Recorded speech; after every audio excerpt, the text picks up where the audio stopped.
Japan Bangladesh গ্রুপের কর্ণধার সেলিম প্রধানের নারায়ণগঞ্জের বাড়িতে হামলাকারীদের বিচার চেয়ে জাতীয় প্রেস ক্লাবে সংবাদ সম্মেলন করেছেন। প্রেস ক্লাবের জহুর আহমেদ চৌধুরী হলে এই সংবাদ সম্মেলন আয়োজন করেন।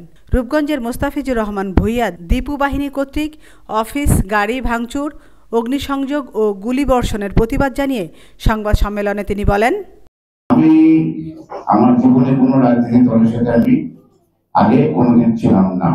জাপানে বড় হয়েছি, আমি বাংলাদেশে আসা যাওয়া করতাম। আমাকে অ্যারেস্ট করার পরে 4 বছর বিনা করে জেল কাটলাম। ওটাই ছিল আমার বাংলাদেশের জীবনের সবচেয়ে বড় লম্বা সময় বসবাস করা।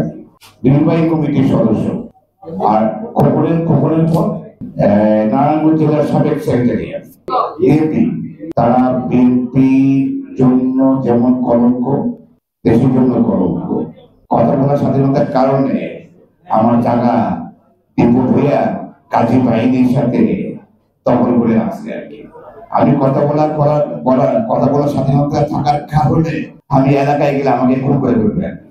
তারা 1 মাস পরে এসে কি করলো, আবার আমার সেই জায়গাটা দীপু বাহিনী যুব দল এর লোকজন, গোলাকান্দার ইউনিয়ন আর পোলতা ইউনিয়নের লোকজন নিয়ে গিয়ে সে জায়গা আবার দখল করলো।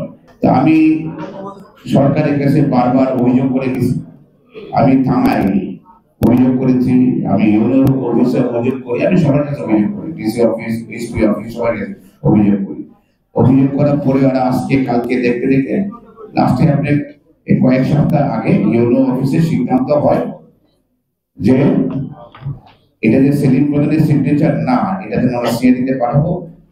আর আজকে থেকে তো সেখানে আবার আমাদের ক্যাম্পে মেজর একজন ছিলেন, মেজর শরীফ, একই ইউনো অফিসে যে মিটিংটা হয় তখন একসাথে ছিলেন।